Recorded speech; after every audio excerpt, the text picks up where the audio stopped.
Neste vídeo vamos falar sobre um dos mais espetaculares livros da Bíblia, o Êxodo. Vamos abordar um pouco da sua teologia e algumas curiosidades e problemas que precisam ser resolvidos para compreendermos claramente este livro. Não vamos abordar novamente sua datação e autoria, porque, como dissemos no vídeo sobre o Gênesis, entendemos que, baseados nas evidências internas à própria Bíblia, os melhores argumentos de diversos comentaristas e também a tradição rabínica e cristã, assumimos que o livro foi escrito por Moisés. Logo, sua datação vem dos dias de Moisés. Para quem não assistiu o vídeo, sugiro procurar no canal e assistir para acompanhar nosso estudo. O livro do Êxodo encontra muitos opositores entre os céticos. Sua narrativa que conta a poderosa intervenção de Deus que esmaga o Egito, grande império daqueles dias, com maravilhosos e terríveis sinais realizados através do profeta contra Faraó, gera grande fascínio.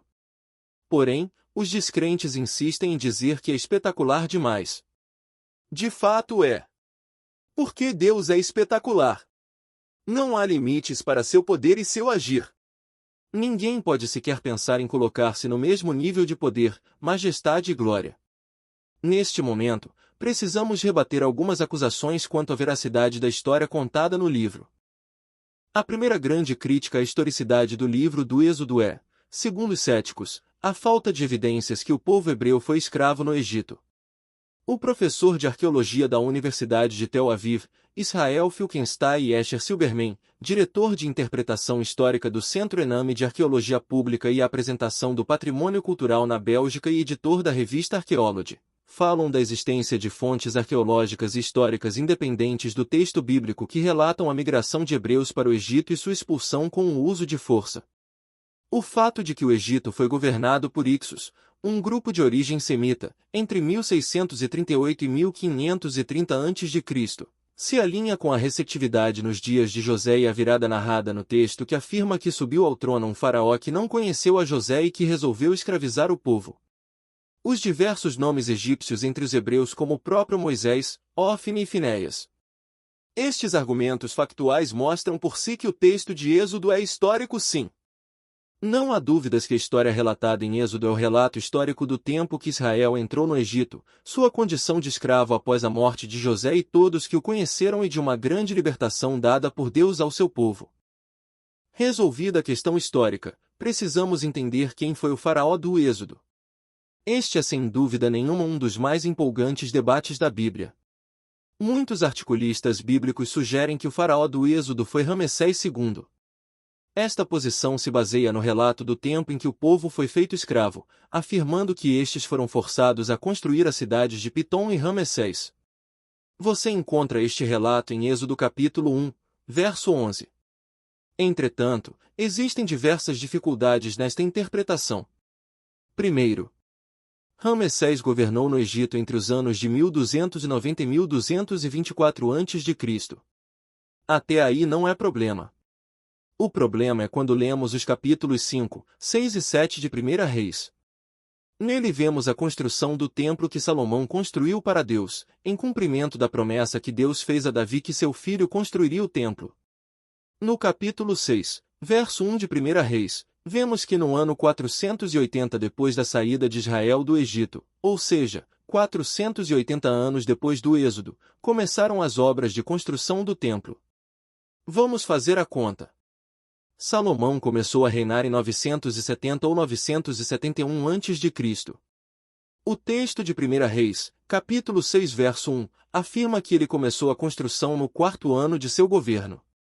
Logo, se considerarmos Ramessés como o faraó do Êxodo, sem afirmar em que momento de seu governo ocorreu o Êxodo, temos algo em torno de 300 anos entre a saída do Egito e o começo da construção do templo.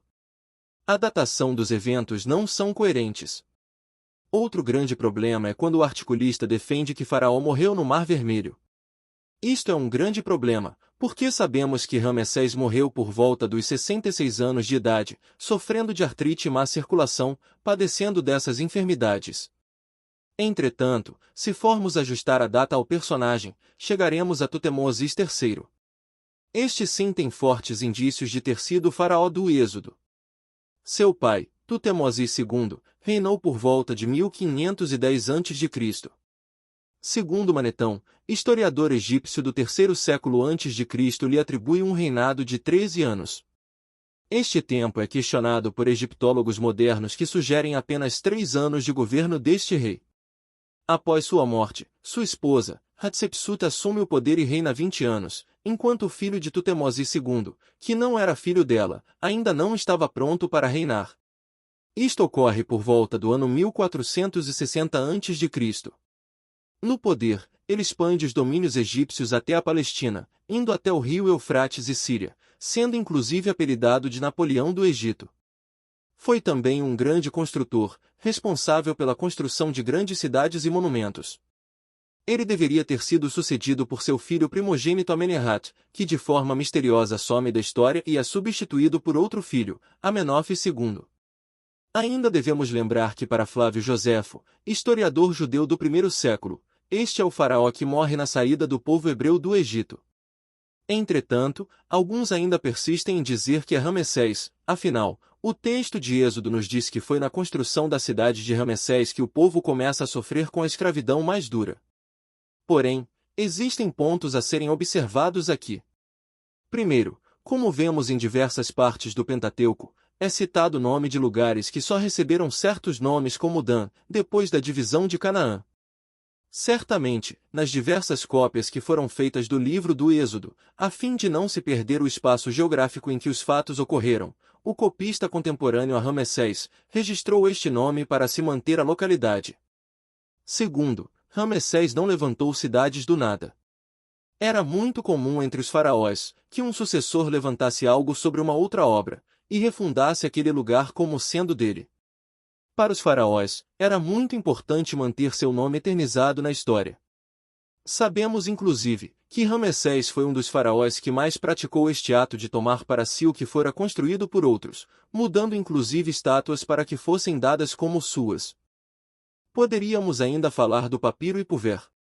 Porém, gastaríamos um longo tempo para apresentar os prós e contras de aceitar este papiro como prova do Êxodo, bem como apresentar os argumentos de especialistas a favor e contra. Este não é o objetivo deste vídeo. O tema e a mensagem do Êxodo, obviamente, é apresentar a redenção pelo poder de Deus. Neste livro, vemos a revelação do Deus poderoso e justo, ao mesmo tempo que eterno e perdoador. A história mostra uma situação impossível, um povo escravo ser liberto da opressão de uma nação poderosa. Mas mostra Deus realizando esta tarefa somente com a manifestação de seu poder. As pragas e castigo a Faraó e aos egípcios não trata de ira de Deus, mas de seu amor por seu povo, seu zelo por sua palavra e soberania no mundo. O livro se divide em opressão e libertação, libertação e vitórias, estabelecimento do Decálogo, os 10 mandamentos e a instituição da adoração a Deus. Neste livro, vemos o estabelecimento da Páscoa, a confecção das roupas sacerdotais e da construção do tabernáculo. É um livro riquíssimo, em que tudo aponta para Cristo e sua obra redentora na cruz do Calvário. O Egito que representa o mundo de pecado que nos escraviza, Moisés como uma tipificação de Jesus, nosso libertador, a passagem pelo mar apontando para o batismo, o nascimento para uma nova vida fora do Egito. A Páscoa judaica e todo o seu simbolismo que aponta para o Cordeiro que foi morto, para que com seu sangue, sejamos salvos da morte.